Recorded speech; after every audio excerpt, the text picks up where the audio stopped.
Yeah.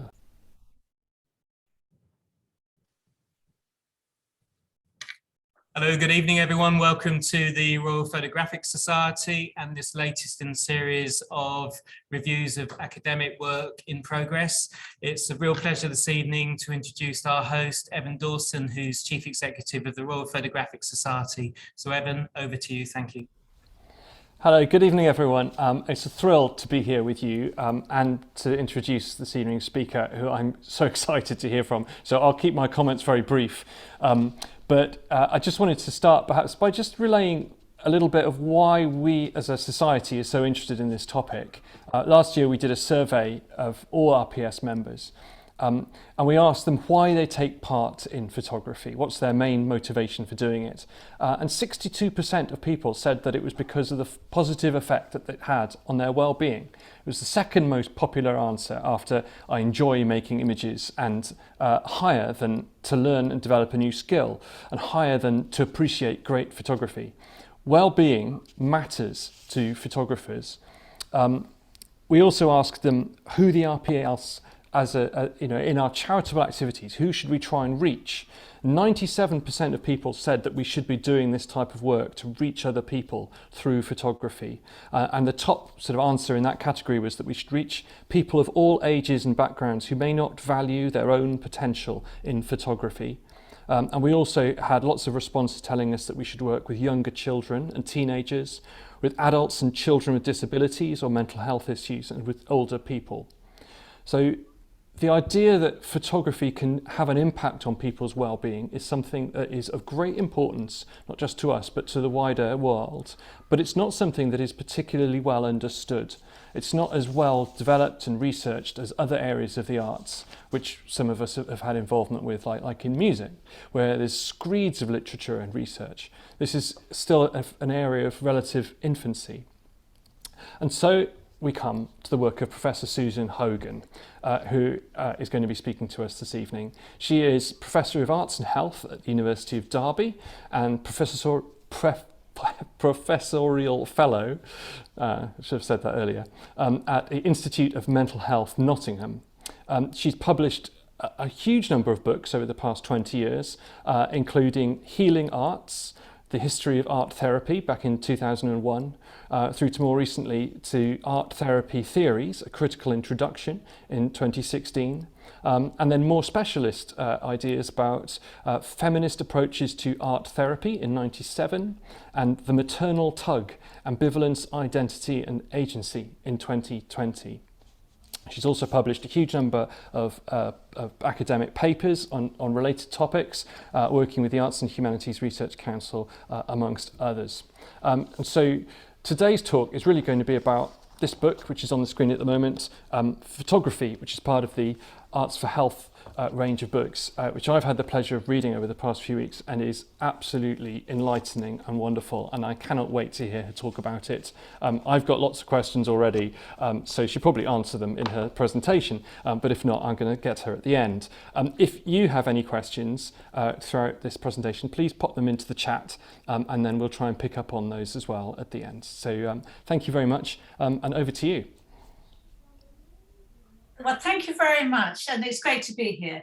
I'm just going to read a little introduction, but then I'm going to talk spontaneously about the images. But I'll just start. And this is a tour, going to be a tour of the book, really, so you get a sense of what it's about. So photography is ubiquitous.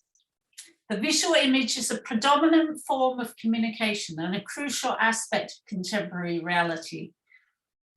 Arguably, it is a very democratic medium, since billions of people all over the planet take photographs on their phones, and digital storage means that expensive printing is not necessary, and therefore the practice is not prohibitive.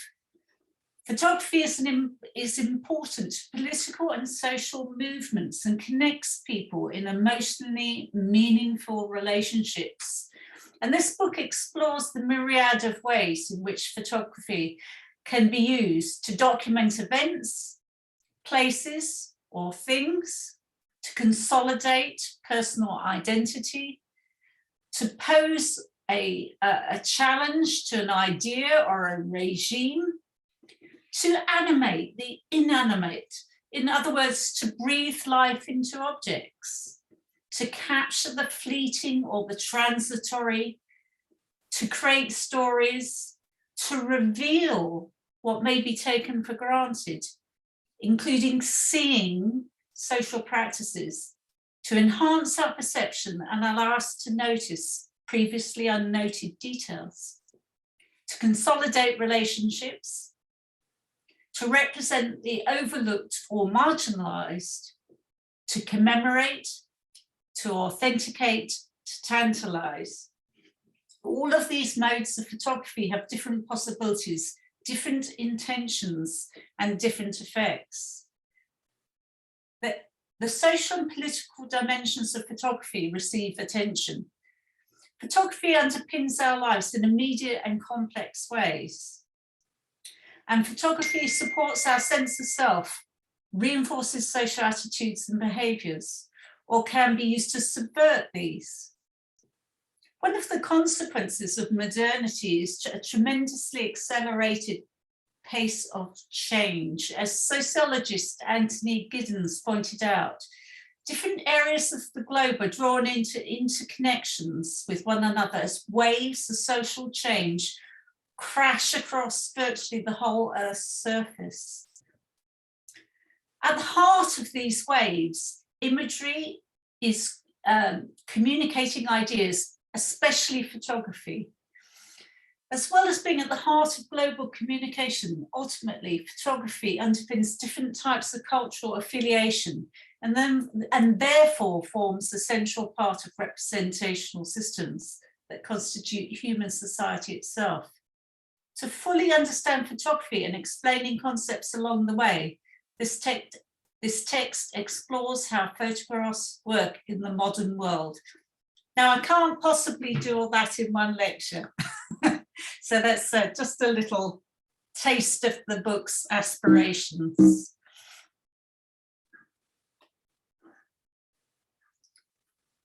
And now my slides are not moving along beautifully as they were in our rehearsal. If you just, hopefully, Susan, if you can just put the cursor onto the slide and then you can see the arrow at the bottom. Ah, yeah, okay. Great. Super. So just to give you a bit of a sense of what's in the book, it starts with a summary of the history and development of photography.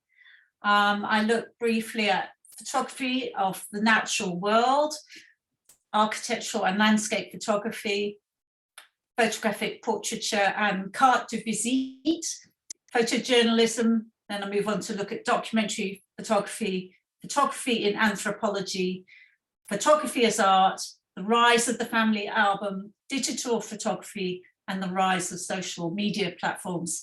And then I move on to selfies and digital realism. So there are short historical sections on each of these subjects. And I will share some of the slides with you that are in the book. In fact, all the pictures I'm going to show are either in the book or I would have liked to have had them in the book. Because this is part of a series, I had to conform to the norms of the series, so I only had a certain number of photographs allocated to me. So just moving through some of these things that I've just mentioned. I'm sure some of these images are familiar to you already.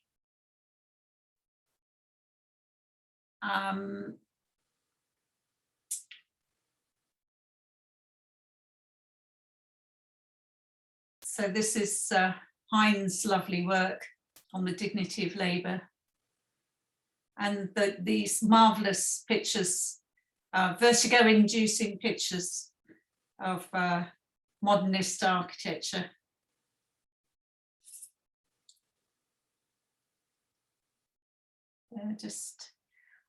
There's a very interesting set of work being produced by Mothers on Motherhood as well, that I think is kind of worthy of acknowledgement. this is quite an interesting example that I put in, just of the way that ancient photographs are now being digitally manipulated to create new meanings. And this one's called It's Plastic But Trust Me. And so he's toying with 19th century photography and inserting himself into it with his golden Visa card. I'll just go through these very fast. Obviously, I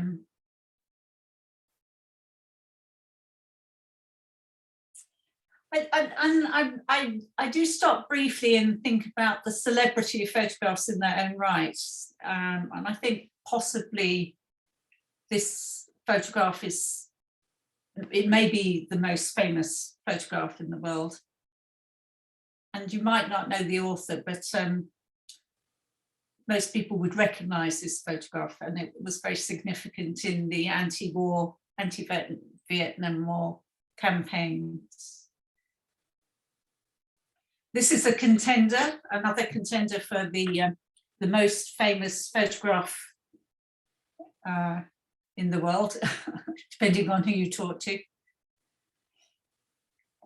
And I talk a little bit about the documentary tradition in England, and also, you know, the fact I gave this an example of how photographs can capture very historically significant moments. So this is the last day that women could go out without a headscarf in Tehran in 1979. So the women were out protesting. Anthropology, photographs and anthropology I covered, and also contemporary photographers who then sort of challenge some of those images and the way that people were portrayed. Yes, and architectural photography, and the way that architectural photography kind of blends it towards the end of the century into art itself. And I love this work by Betcher.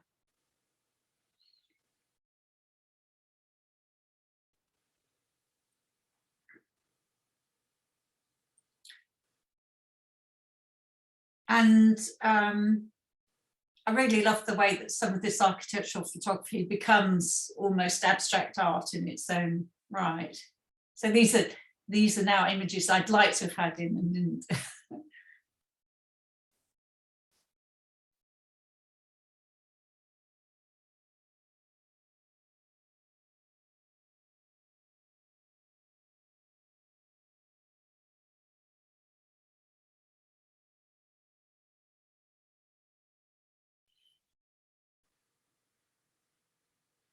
So the next chapter in the book looks at photographic theory, and I hope I managed to explore photographic theory in a way it's comprehensible, so that you don't have to be a specialist in theory to pick it up and understand it. So I do look at ways of seeing and John Berger's kind of ideas, how things can become made into objects by being depicted, but the way that words and text can change the meaning of images, and the polysemic nature of images. So that's the fact that an image can be interpreted in multiple ways, depending on context and depending on the words and text that surround it, but also who is seeing it and where is it, can change its meaning. So the idea that images have multiple meanings, and truth, the notion of truth in relation to photography. That's just to remind me to think about the surrealists at one point. So chapter 4 is photographic practice for health and well-being. And I talk about photography for pleasure. So as Evan was saying at the start, photography is being used now in lots of ways to create relationships and bring people together and allow people to have have more connection with nature. There's a section on satisfaction with content and composition, and then I look at portraiture and self-portraiture, photography and health promotion and social care. And of course, photographs have a very important role in health promotion and social care, as I think we're all aware, from very simple applications, the kind of posters that you can see in doctor's surgeries. But it's often very much easier to show something than to try and explain it. Documentary photography for health and well-being, portraiture as art practice, photography to empower communities and communities of interest. So that can be a physical community or a group of people working together for some reason.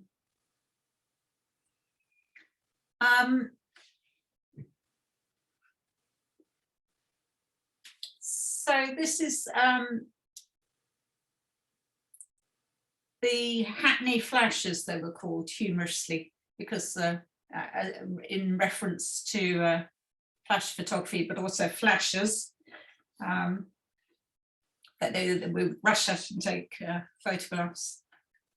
But this is sort of interesting kind of political work. Don't take drugs, take action. So yeah, so, and also a number of cooperatives were formed around this time to begin to talk about social issues. So this particular piece is about the way that depressed housewives were often medicated.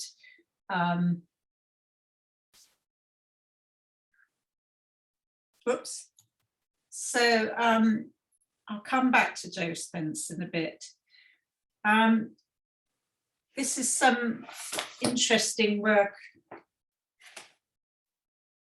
She's inserted sort of forbidden things into the photographs, so she's not allowed Pepsi, and it's done in the style of, traditional photography. This is the work of a Yemeni photographer who explores the overcovering of women. And I'll talk a little bit about, I'll stop every now and again and talk a little bit about some of the photographs in more detail, because I think they're all worthy of discussion. So this particular photographer is interested in the overcovering of women and girls, prompted by what she calls an intolerant radicalism based on a distorted interpretation of Islam, and a strong fear of women, and a desire to eradicate them from any public life or arena. And I'll just quote her. So as you can see in the photographs, the woman starts off brightly clad and then she literally disappears in this series of images. So the idea was inspired by seeing so many women covered in layers of black, and most shockingly, seeing little girls no older than 6 or 8 wearing a black abaya or niqab, like many versions of their mothers. I wanted to express and comment on the trend of extremism that has been increasing gradually in Yemen since the mid-1990s, and the influence of wasabi ideology and how this affects women and girls. So in a slightly more playful mood, she challenges dress codes in another series called What If? That's this one.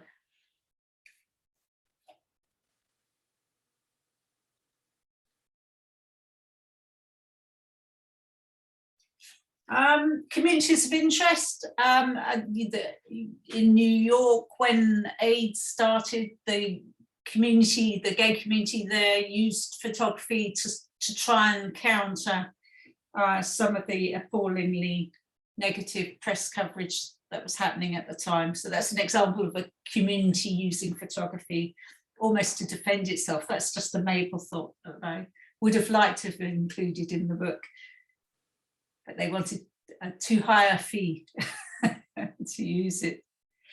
And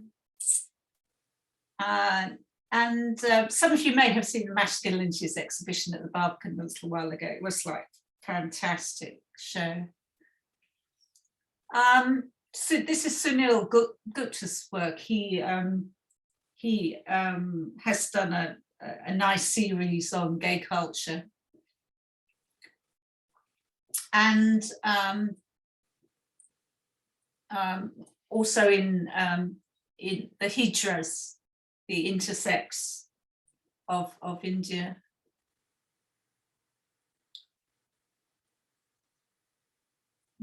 That's one of his early works.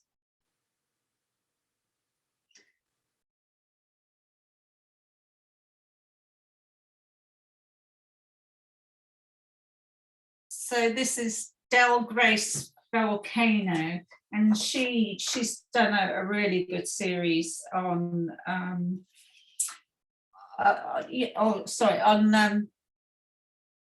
documenting sort of lesbian sociability and lesbian culture. They're really fantastic works. So the next chapter looks at photography in research and includes a summary of photographic research methods, photo documentation, photo elicitation, semiotic analysis, and content analysis, and gives a summary of photographic research methods, so which I'll present to you, looking at photo documentation, photo elicitation, semiotic analysis. I explain what semiotic analysis is. Photo documentation, photo elicitation, photo diaries. So yeah, all the ways that photography is used in sociological and other types of research. So just very briefly,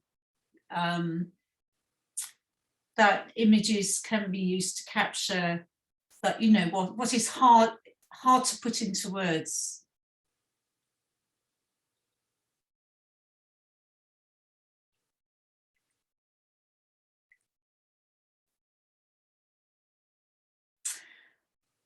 And I love infographics. Images can provide an all-at-one oneness for complex concepts. So you can see the image and then you sort of get the idea straight away.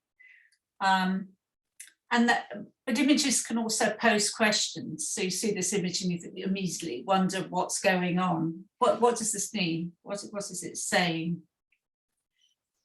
And likewise, this image, which unfortunately I couldn't find the copyright holder of it, so I couldn't use it in the book, but I can use it in a lecture because the copyright rules are different. But you know, this is I think it helps flip the question as well. You know, what is it like for people of color in a dominant white culture? So you can read the image both ways around. And these are lovely photographs by a sociologist, and she's looking at the way that women are represented in, and obviously putting a male in the same pose to show the way that, well, you know, again, to ask the question, what's going on here? And how do our bodies, how are they used?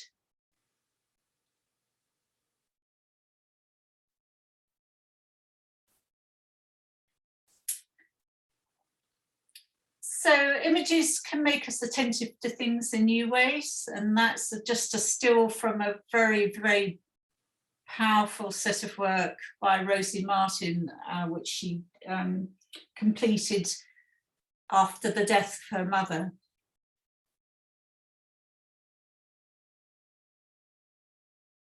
And photo elicitation is often used by sociologists. And I'll just, when I first came across, this is by Ruth Bellin, and I found that the images really allowed me to start reading the landscape in a new way, and I found it quite revelatory to hear the farmers' ways of talking about the land in relation to the images. And the images and the text combine to open out a new consciousness to the reader. So thus an aesthetically pleasing gash in the ground becomes land problems at the creek, or a rolling hill becomes a landslip, which is seen by the photographer as like a flesh wound or running sore. So these were Australian farmers who were given these cameras to document these land issues. So it's their language and their way of talking about it.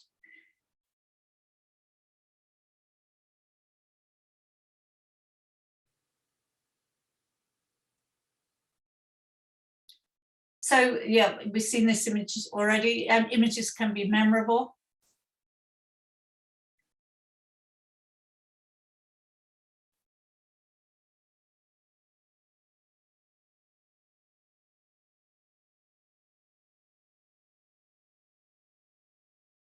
And images can enhance empathetic understanding and generalizability. Quite often when there's a big issue or a big problem where it's hard to engage with it, but when it becomes the story of an individual, then it's easier to create empathy. So I think Amnesty International are particularly good at using photography to try and generate empathy about issues that are large issues. So this is, this was from a war situation, a war zone where lots of people were being affected and displaced, but using the image of the individual allows us to have an empathetic response to her terrible dilemma, that if she doesn't go and get the water, her children will die, but if she goes, she's very likely to be assaulted.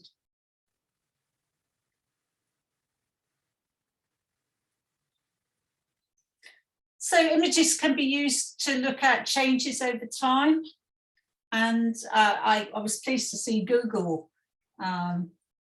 showing these types of images the other day. I think it was Earth Day, wasn't it? So we can see immediately what's happening. And images can be more accessible than most forms of academic discourse, which I appreciate. It's often quite inaccessible.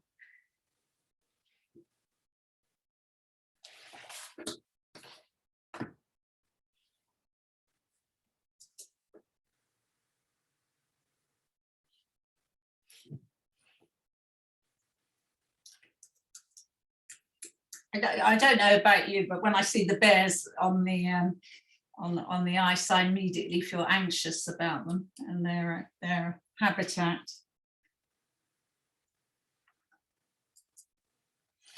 And images can provoke action for social justice. And again, I think Amnesty are particularly good at using photography to strong effect, and as part of their campaign against child prostitution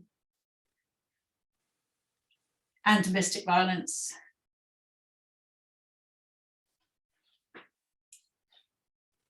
And violence in general, in fact.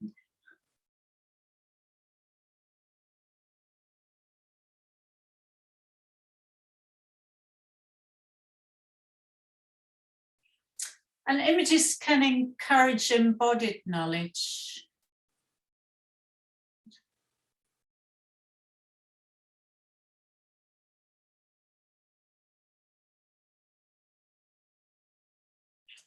And images can be vitalizing.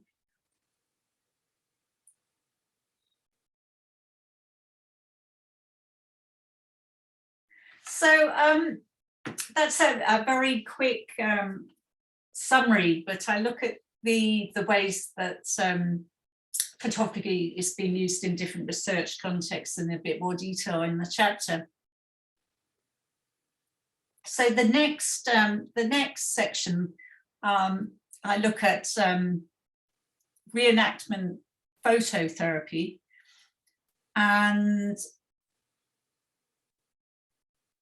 phototherapy in practice, and the reenactment phototherapy techniques. So I'll talk a little bit in more detail about this. So the idea of reenactment phototherapy is that the images that surround us play a crucial part in the formation of our subjectivity. So images in both language and images are crucial to our identity formation and the construction of a sense of selfhood. So language in its broadest sense can be used to explore and resist oppressive discourses.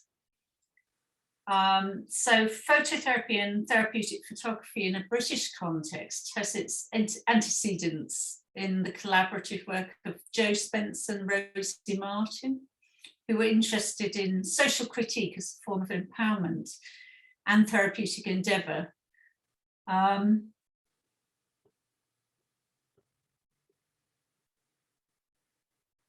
So Spence described her photography practice as a form of cultural sniping. And she, that's Rosie Martin, toying with cliches about lesbianism. This is a series called What is it? What is a lesbian?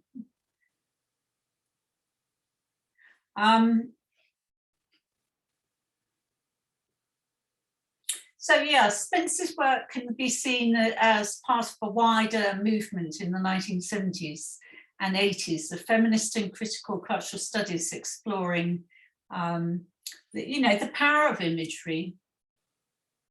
That's her sniping.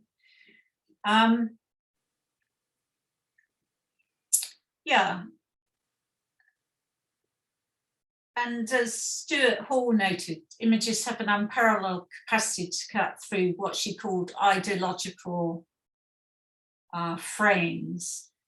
And she describes some of her work as attempting to explore and highlight the cultural conditioning that's embedded in imagery through a process of what she called making strange.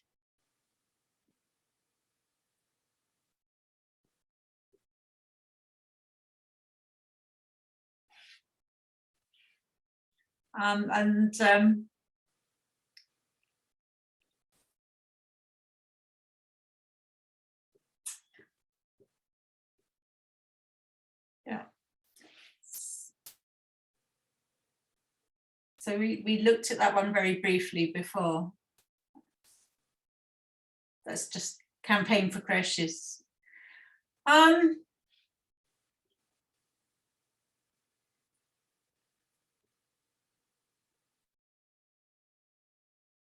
Yeah, so as well as working as part of the Hackney Flashes, Jo Spence also explored her own socialisation as a woman through a self-interrogatory practice, and undertook work with Rosie Martin looking at body politics, exploring conflicts between the erotic and the domestic in the family home. So Spence posed and Martin photographed in a joint endeavour. The collective work highlighted differences between Spence's mother's post-war British modesty and domesticity and her own sexual liberalism, and which was obviously increasingly part of mainstream British culture. So it was exploring a tension between a celebration of female sexuality and the confined space of domestic self-realization, which sits in an uneasy juxtaposition. So there's, in one work, I don't know if I've got a detail of it. Oh, there it is. Madonna and Hoover. The mother figure is depicted cradling a vacuum cleaner like a baby. Indeed, this evocation of the Madonna connotes the history of feminine submission within marriage, and also provides a humorous dig at the adoration of the domestic role. Why should women aspire beyond it? Yet the work also asks about the place of desire and pleasure alongside the constraints of domesticity. The work is shown as a large-scale installation, Libido Rising, the installation comprising 14 photographs shot by Martin, and is amongst Martin and Spence's most collaborative, powerful collaborative work.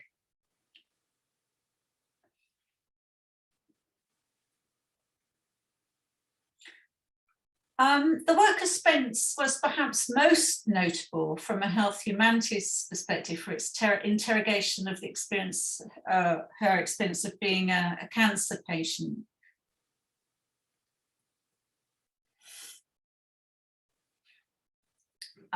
So this was in the early 80s. And yeah, so again, it's this issue of making visible. So she took her camera into hospital, and she said of her experience, I used the camera as a third eye, almost as a separate part of me, which was ever watchful, analytical, and critical, yet remaining attached to the emotional and frightening experience I was undergoing. So Spence was able to explore through photography and through the taking, she took the camera into hospital with her, but she also made work retrospectively with Rosa Martin about her hospital experience. And one of the things that she looked at was the dynamics of institutional power within the institution. So iatrogenic processes are illness-inducing processes. So they're protocols and ways of doing things within hospitals which are fundamentally negative and illness-inducing. So that was one of the interesting things that her body of work looked at.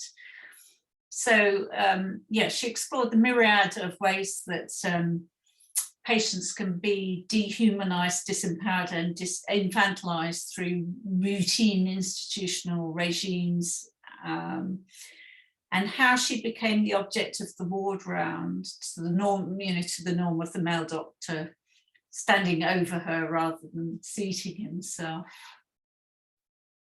So this seemingly innocuous event of taking pictures inside a hospital had profound implications for her future practice, and had profound implications for contemporary debates on photography and the everyday, for it showed in stark ideological outline how powerful institutional boundaries are denoting what is seen to be permissible as the everyday and what is not. The voice of the expert, professionalized medical ethics, and the view of the patient as observed supplicant all made it possible for Spence to openly confront the power relations involved in the treatment of cancer. And it should be remembered that cancer was very hidden in the 1980s. A lot of people wouldn't admit to publicly to having cancer. Attitudes have changed a lot. So yeah, and people with cancer were actually ostracized as though people thought it was contagious. So people often did not disclose their illness. And also at the time, there was an abundance of theories suggesting that individual maladaptive behaviors were responsible for its development, which often led cancer patients to feel isolated and ashamed. So her work looked at this and began to interrogate the medical gaze, as she called it. So this is how she talks about it.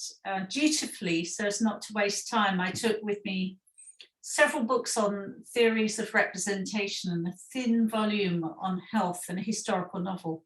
One morning, whilst reading, I was confronted by the awesome reality of the young white-coated doctor with student retinue standing by my bedside. As he referred to his notes, without introduction, he bent over me and began to ink a cross onto the area of flesh above my left breast. As he did so, a whole chaotic series of images flashed through my head, rather like drowning. I heard the doctor, whom I had never met before, this potential daylight mugger, tell me that my left breast would be removed. So Spence reenacted her encounter with the doctor, which was not photographed at the time, in a reenactment phototherapy session with Rosie Martin, which explored her experiences that day of infantilization. And thus she attempted to reclaim her experience and sense of self. She explored her vision of events and took her own power. She used these images publicly to challenge existing treatments of cancer patients in her multi-layered exhibition, Picture of Health.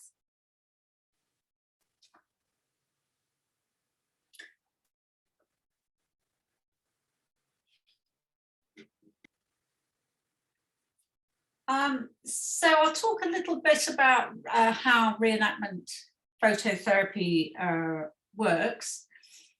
And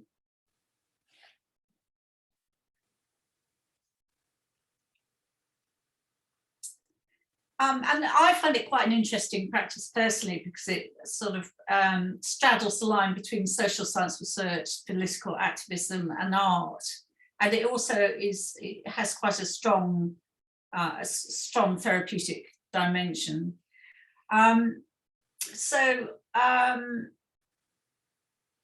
It normally starts off with a series of images being made, so photo diaries being kept by the participants before any interactive work takes place. So there's a sharing and there's a dialogue about images, and they're getting conversant with taking images about subjects before the pair work starts. And then when the pair work starts,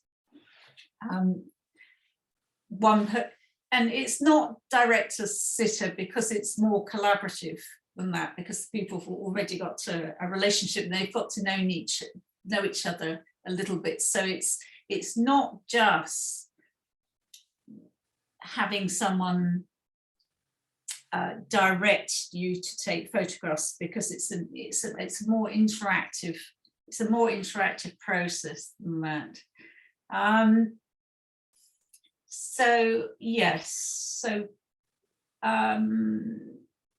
So before Martin moves to the reenactment phase of the work, she uses found photographs as a way into telling stories. And she suggests that they have the advantage of being anonymous and decontextualized. This allows for a much freer reading, since there are no potential conflicts regarding personal larges nor self-silencing evoked. So that's starting with a series of found photographs. In terms of process, it's important to emphasize that Martin does a lot of work to build up to the intense reenactment sessions. So she facilitates group members talking about photo diary images, and she imaginatively create stories from found images, and they also practice role-playing different power positions.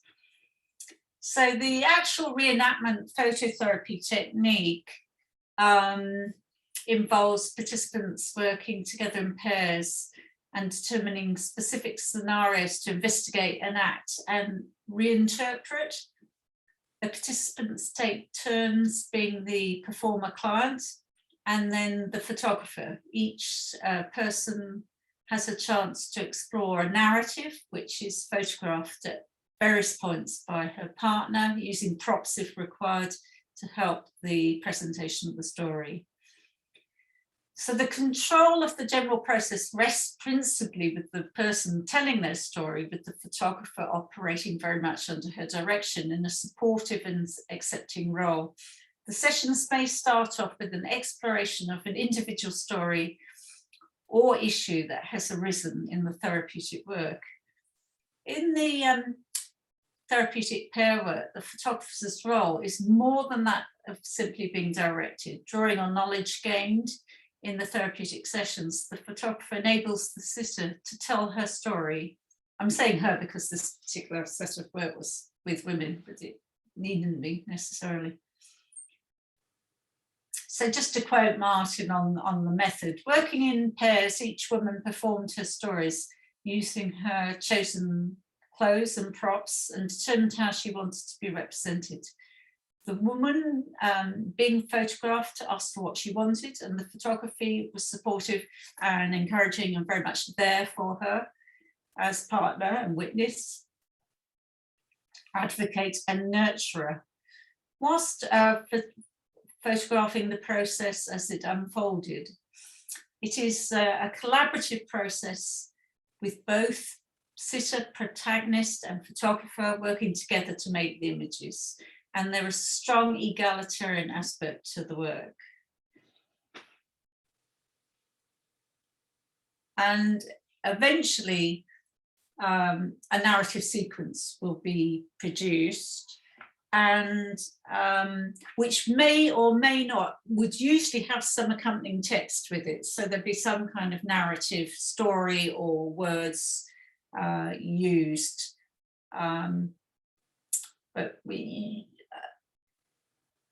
But not necessarily, and it might not be exhibited.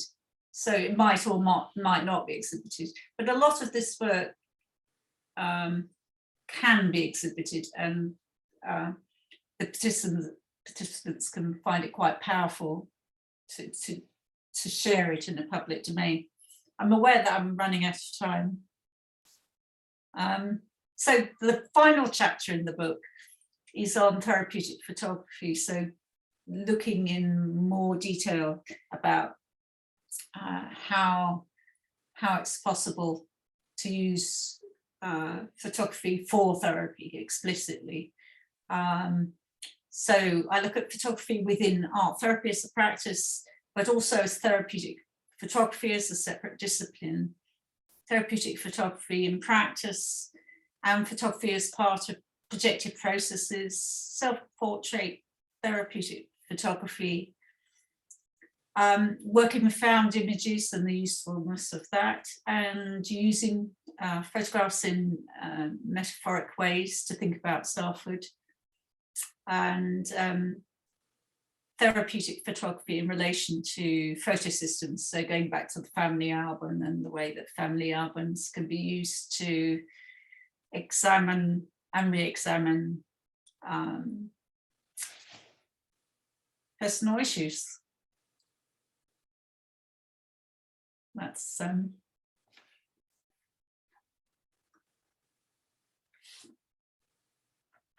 so thank you for listening. That was a bit of a trot through. Gosh, yes, thank you so much. A trot through a huge amount of stuff. It feels like that was very much the tip of a lot of very deep icebergs. So I expect there'll be questions for you. If those watching, listening, could type your questions into the chat, but I'll kick us off because I've got lots.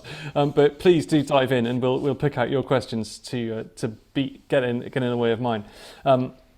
But Susan, if I start, I mean, I perhaps I have an advantage over some people because I've had time to spend time with the book, which is absolutely fascinating. I particularly enjoyed a section in chapter 4 where you highlighted the sort of accepted 5 ways to well-being, which I've always found useful anyway. And those 5 ways are being active, taking notice, connecting, learning and giving. And then you gave the example of a walk that you took with a camera through the botanical gardens and how photography was able to help anybody to meet those 5 well-being ways. Do you think that the RPS in the way that we educate people in photography. Do you think photographers in general, photography tutors, should take more notice of this evidence about well-being, or is this strictly the domain of sort of qualified therapists?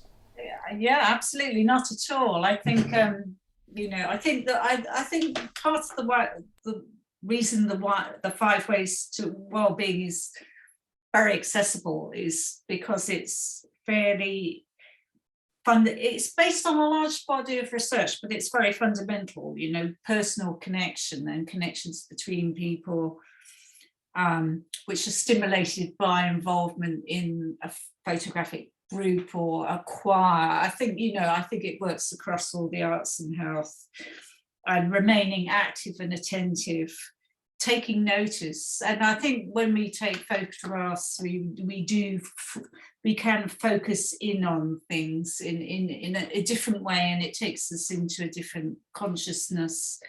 Some people call it flow.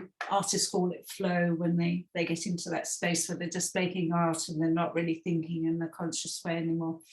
But I think it's the same it can be the same in photography when you're utterly focused on the texture of something, or the shapes, the colors. It can become a very unconscious, unself-conscious process of just being in that moment and even losing a sense of self whilst taking those photographs. And I think that is fundamentally very potentially therapeutic. And I would perhaps like to do some research on this, looking at because we know that when people meditate, they produce endorphins and things happen to your brainwaves. And I think probably the same happens when you do that kind of photography. So if anyone wants to volunteer to have a lecture put on them, we can do that sometime. Yes. Thank you. Yeah, I've heard in a conversation I had with someone else, we described the camera as a mindfulness machine because it focuses your attention on that literally that sort of microsecond of time, and there's nothing else that does that I'm aware of. And when you're doing that, you can't think about anything else, all your other troubles and woes, you have to put them to one side. Yes, and that's a wonderful thing. So we've got a comment and a question for you. The comment is, I am a surgeon and cannot deny the power of photography in healing. For me, photography has been the rock of sanity. Thank you. And a question here, is it photography's immediacy that makes it particularly suited for some of the uses you describe? In the book as a whole, I described such a wide range of photographic practice. It's very hard to generalize, and it's quite hard for me to try and even summarize that, because of what I try and do in the book is actually look at photography holistically. And Evan's read the book, so he can tell me whether I managed to do that or not. But I look at quite scientific, I didn't have time to talk about it, quite scientific uses of photography. And with the more documentary end of photography, as well as the sort of artistic, creative collage. I talk about collage as well. So it's such a range of uses. It is a massive subject, actually, to try and tackle in one take. Oh, massive. But your book is digestible, which is a great compliment, because a lot of arts and health books are quite hard to digest. I really enjoyed reading it. I didn't find it a struggle at all. It's turning into a book advert now. I have another question, if you'll forgive me. That was the challenge, though. Yeah, no, absolutely. So another question from me, which is, so the RPS is exploring this area of photography and well-being, and we're about to start a new project, which is with a group of local care homes here in Bristol. And the idea is that we'll be teaching care workers to take meaningful portraits of the people who live in their care. And the sort of subtle sort of purpose of this really is to strengthen the relationships between care staff and care home residents. And I wondered do you know if anything like this has been done before? And if so, you know, how has success been measured? How has impact been measured? I mean, it sounds really lovely. I actually worked in a care home in my youth, and one of the things that we did was because carers can care. It depends on the care home, but care home staff, there can be quite a fast turnover of care home staff. So there's new people coming in that don't know the residents, and they can become just another old person who's not being very communicative, or being seen as not very communicative. And to try and sort of have more humanity in the situation, over each bed we had a sort of a frame and created a story about the person's life. So it could be photographs. One person was a musician, so we had some music and notes about the kind of music that person would like to hear if music were to be put on in their environment. So there were, yeah, I think that I like the sound of the project, and I liked the project that I was involved in all those years ago, because it was about making that person's history real. It's fighting objectification. Yes, exactly so, yeah. Yeah, we have a comment. One is that he's saying that this has been done in big hospitals, but ethical issues can arise leading to conflicts of interests. I can well imagine that, particularly if the patients are not able to consent themselves, and I think that will be the particular challenge for us is how we get that consent if people are living with dementia, for example. But I think we'll try to focus on the residents who are not in that situation yet, so that they are able to give informed consent. Yeah, and you may find that relatives are very enthusiastic, because it's about their relative being seen more as a human being. There's another question, which I think is related to the previous discussion, but it's, do you think that photography helps to develop mindfulness? It's 19 hours. And I think that's a really interesting question, because I think for some, my feeling is for some people can use the camera just to get into that other space. But I know photographers who are like super tense about framing and doing all the technical things. So I imagine there's a spectrum. I'd expect to see a spectrum. Now I'm thinking of a particular friend who's a photographer who does a lot of self-torture whilst trying to take photographs. It doesn't feel very relaxing. Right, if you have any more questions, we've probably got a couple more minutes of Susan's time, so do type them in. I guess perhaps drawing on from that little comment that you made then, you've talked a lot about the positive impacts of photography, particularly those on the photographer, but also on the viewers. But what about the negative impacts? Because your book does describe some of this, particularly around uses of social media, the propaganda uses of photographs, edited photographs, that kind of stuff. Is the answer to this better education about photography? And is there a role for the RPS there, do you think?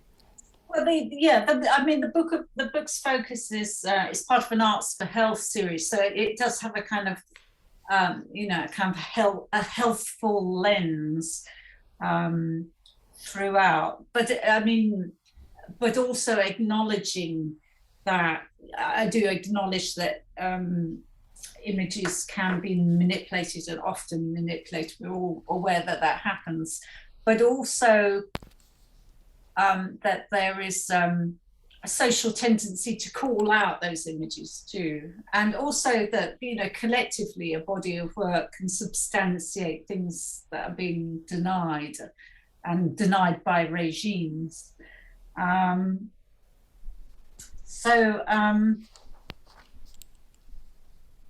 So the book tries to acknowledge those difficulties whilst also trying to explore, the positives, I think. I don't know, does that answer your question? Well, I think so. I mean, I think it's the beginning of a complicated answer, isn't it? Really? It's a vital question at the moment, I feel, because there's a lot of words I had to look up. One of the vital extras you need to have if you buy this book is a dictionary. But there were some excellent bits about the relationship between photography and truth. And, we're currently getting a lot of different images, and we think about perhaps the images that people are receiving in Russia compared to other people. And, it's vital to not just to democracy, but to a healthy society that we have truth in our information. And photography is part of the solution, but it's a big part of the problem too. Yes. Yeah, and I do talk about ideology and manipulation quite a lot in the initial chapter, and most of the concepts are in notes. So I don't know if you use the notes, but I try not to use any complicated concepts that weren't also. Yeah, so that was grossly unfair. No. It's just my ignorance. No, I tried to explain, what things. Concepts in the end notes. So just assuming that young people will read it as well. So when I talk about the Vietnam War, I explain what that is in the footnote, because I won't necessarily expect, a 20-year-old to know what that is, Great. Well, I think we've probably come to the end of our time together. I'm not seeing any extra questions and comments, so well, thank you for inviting me. It's been a thrill, it really has, and I feel it's the beginning of a much longer conversation, and I hope a longer relationship with you, Susan. But for now, on behalf of everyone here at the RPS and everyone that's joined us online, thank you very, very much indeed. Pleasure.